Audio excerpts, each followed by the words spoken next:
It was a calm evening at home until the phone rang and changed everything. Marcus and I were having dinner, salmon and roasted potatoes I cooked, when his phone started buzzing. He looked at the screen and froze. "Who's calling?" I asked. "It's Selena," he said with a serious look. Selena, his 19-year-old daughter from his troubled first marriage, whom he hadn't spoken to in years. My heart sank. This couldn't be good. Marcus answered the call, and I watched his face closely as he listened, his expression showing worry. After a short conversation, he hung up and let out a deep sigh. "What did she want?" I asked, preparing myself. "She's coming to live with us. Her roommate kicked her out, so she's driving here tomorrow." I dropped my fork, suddenly losing my appetite. "Here? How long?" "She didn't say, but it seems like she's planning to stay for a while," Marcus replied. Panic gripped me. We had worked so hard to create a stable life together. Both of us came from broken families filled with lies and betrayals. It took years of therapy and trust building to heal those wounds. The last thing we needed was a troubled 19-year-old causing more chaos. "Can't her mom take her?" I suggested. Marcus shook his head. "You know how bad things are between them since the divorce." Before I could protest further, we heard the front door open. Our 16-year-old son, Eli, came in from basketball practice, his sweaty hair damp. "Hey, Mom, Dad, what's going on?" he asked, sensing the tension in the room. Marcus managed a weary smile. "We just heard from your sister Selena. She's going to be staying with us for a while." Eli looked surprised. He knew little about Selena beyond the few difficult stories Marcus had shared over the years. Okay," Eli said cautiously. "How long is she going to be here?" "We're not sure yet," Marcus admitted. A tense silence settled over the room, and I could sense the worry spinning through Ellie's mind. Selena's sudden arrival threatened the stability he cherished, but he was too compassionate to voice his concerns. I reached out and squeezed his hand reassuringly before turning to Marcus with determination. "We need to establish clear rules," I insisted. "No taking advantage or expecting a free ride. If she stays here, she has to find a job and contribute." Marcus agreed. "You're right. I'll make sure she understands that when she gets here." As we tidied up after dinner, I couldn't shake the feeling that Selena's return wouldn't bring anything positive. The past has a way of resurfacing, no matter how tightly you try to seal it away. The next morning, I woke with a sense of unease. Today was the day Selena would arrive. Marcus had prepared the small guest room for her, though I doubted she'd be pleased with the cramped space. During breakfast, Marcus attempted to reassure Eli. "Don't worry, I'm sure Selena has matured a lot since I last saw her. Let's try to make her feel welcome." Eli nodded, but his apprehension was clear. Around noon, the sound of a car pulling up outside caught our attention. "That must be her," Marcus announced. My heart raced as we approached the front door. A blonde girl emerged from a worn-out hatchback packed with clothes and boxes. She looked nothing like the withdrawn, skinny 13-year-old I remembered from years ago during the divorce hearings. She had grown tall and attractive, dressed in trendy clothes with skillfully applied makeup. However, her bright smile didn't seem to reach her eyes. Marcus greeted her with an awkward hug. "Welcome home, Selena." "Thanks, Daddy," she replied sweetly, though she hadn't made an effort to stay in touch since the divorce. "It's great to see you again." Over the next hour, Selena brought in her belongings, stacking them in the small guest room. Despite the limited space, she refused Marcus's offers to help, sharply instructing him not to touch her things. So much for her growing up, I thought to myself. During dinner, Selena dominated the conversation, talking mostly about herself and subtly making jabs at me. "I can't believe you're still working as a nurse, Lena. Wouldn't you rather do something more interesting?" I held back my response. Nursing was my passion, but Selena clearly didn't respect it. When Eli shared his plans to apply for college scholarships, Selena scoffed. "Good luck getting enough money to go to a decent school." Eli looked hurt. I knew how much effort he had put into maintaining his straight A's and excelling in sports. After dinner, I pulled Marcus aside. "We need to establish some rules for Selena," I insisted. "We can't tolerate this entitled behavior." He sighed. "You're right. I'll talk to her." But in the following days, nothing changed. Selena continued to behave disrespectfully, refusing to find a job or help with anything around the house. My patience wore thin. Then came the breaking point. One evening after work, I returned home to find Selena gone and Eli sitting alone, looking pale. "What's wrong?" I asked him. My heart sank as Eli revealed what had happened. Selena had stolen his laptop and emptied his money jar, which held over $500 he had saved from his job. Eli looked devastated. Anger surged through me. That money represented years of Eli's hard work and dedication. When Selena finally returned, I confronted her. "Give back Eli's money and his laptop right now," I demanded. She smirked dismissively. "Or what? You'll kick me out." I wanted to react impulsively, but I knew violence wouldn't solve anything. Selena's toxic behavior was tearing apart our family, and I knew I had to protect us, even if it meant making a difficult decision about Marcus's daughter. Right then, I resolved that Selena had to leave. When Marcus arrived home, I wasted no time in telling him what Selena had done. She stole from her own brother after we welcomed her into our home. I want her out, Marcus. Today, I insisted firmly. Marcus looked torn. I know Selena's actions are unacceptable, but she's still my daughter. If we kick her out now, she'll have nowhere to go. So we just let her keep taking advantage of us, I exclaimed. She's manipulating you, Marcus. Can't you see that? Please give me a little more time to talk to her, Marcus pleaded. I believe with some clear boundaries, Selena can change. I sighed in frustration. Marcus's paternal instincts were clouding his judgment about Selena's behavior, but I knew I had to handle this delicately to avoid straining our marriage. Okay, I relented. 1 week. If Selena's behavior doesn't show significant improvement by then, she has to leave. Marcus reluctantly agreed to give Selena more time, hoping against hope that she would change. But my hopes were quickly dashed as Selena's behavior spiraled out of control over the next few days. She stayed out all night partying, slept until noon, and even helped herself to my jewelry, dismissing my demands for her to find a job with arrogant remarks about living rent-free. Things reached a breaking point one evening when I found her smoking on the couch. When I confronted her, she brazenly blew smoke in my face and defied me, claiming I had no authority over her. I felt sickened by Selena's manipulative behavior. She knew exactly how to push my buttons while putting on a sweet act for Marcus. But the final straw came when I received a call from my credit card company about a suspicious $2,000 charge at a luxury store in Leh. It was clear Selena had used my card without permission, racking up more debt in a week than Eli and I spent on groceries in a month. When Marcus returned home, I couldn't contain my rage any longer. Your daughter is tearing us apart. I want her out of this house tonight, I demanded, trembling with anger. Marcus looked worn down. You're right. I wanted to believe Selena could change, but she's completely out of control. It's either her or me, Marcus, I stated firmly. Choose carefully. He pulled me into a comforting hug. You and Eli will always come first. I just hope we can get through this without tearing our family apart. We gathered with Selena, and Marcus firmly told her she had to leave immediately. She exploded in anger, hurling insults and accusations. I remained quiet, letting Marcus handle his distraught daughter.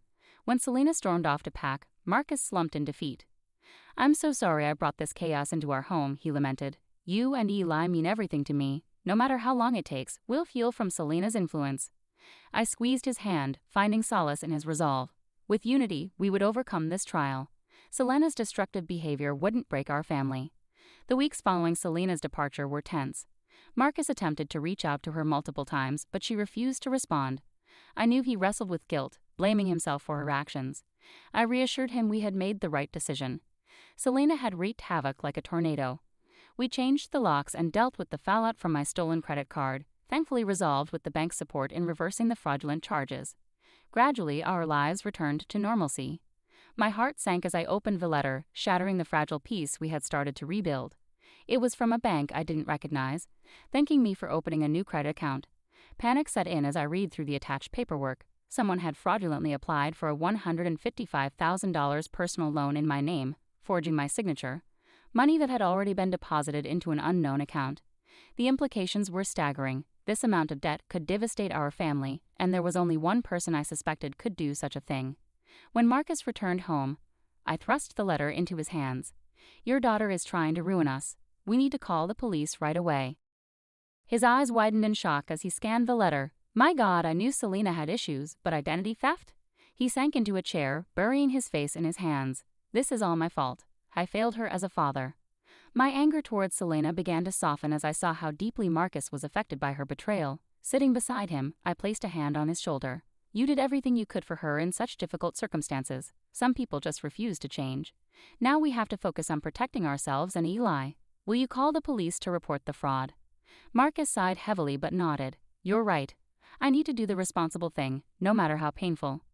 We spent an agonizing hour on the phone with the police and the bank, filing reports about Selena's crime. It was surreal to think that the sweet girl I had seen in Marcus's wedding photos could turn into such a heartless criminal.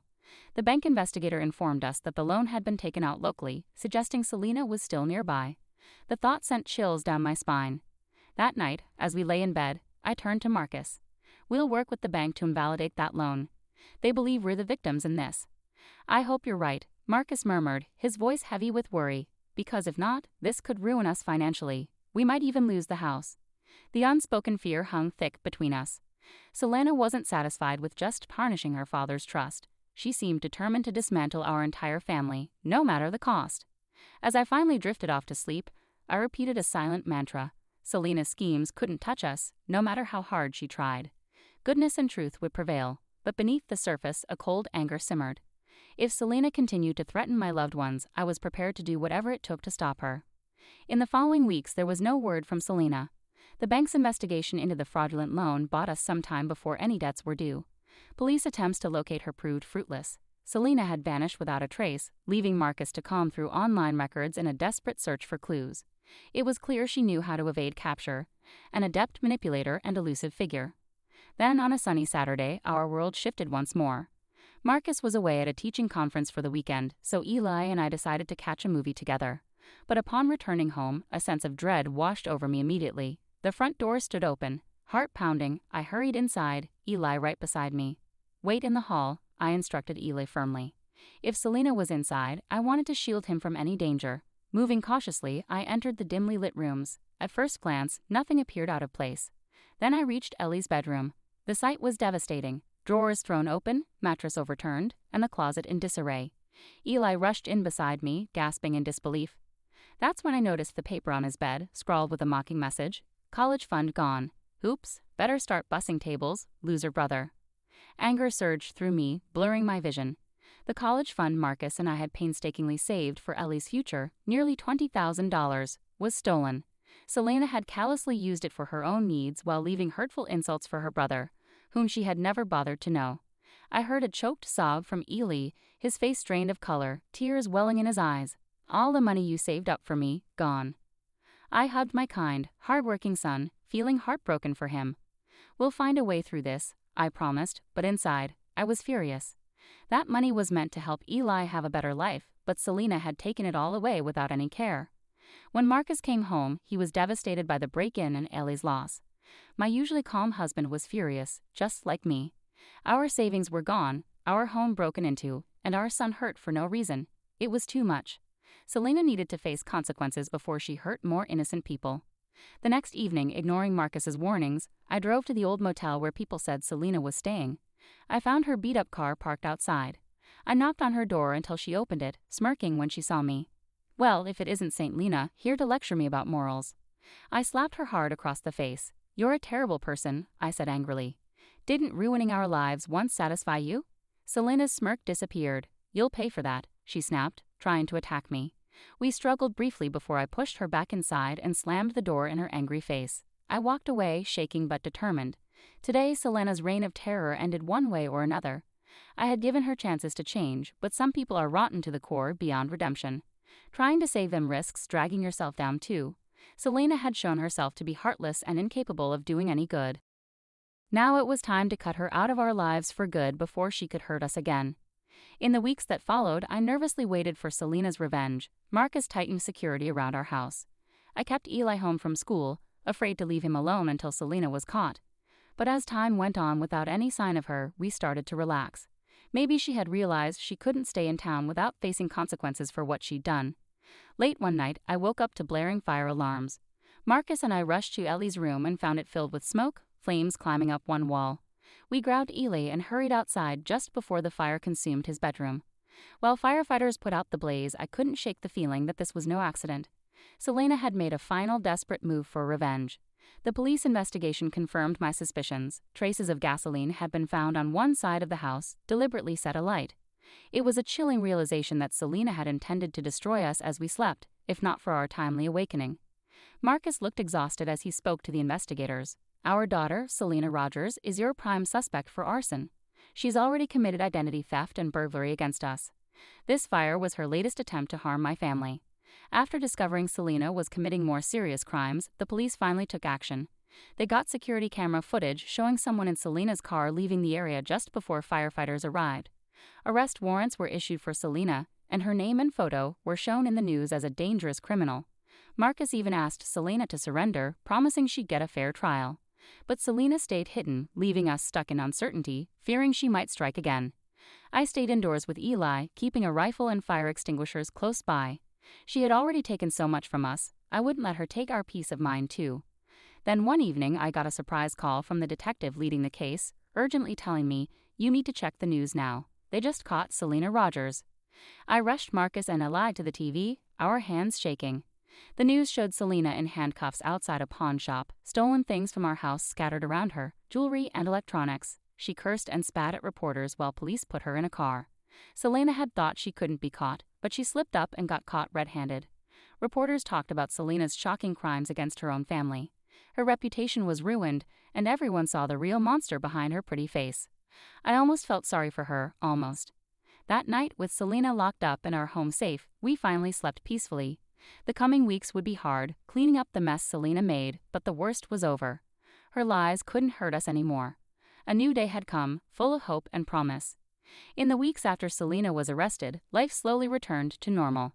With Selena facing serious charges in jail, the heaviness that had burdened our home began to lift. I took Ely out to celebrate his birthday at his favorite restaurants, and Marcus and I spent evenings reminiscing about happier times before Selena came into our lives.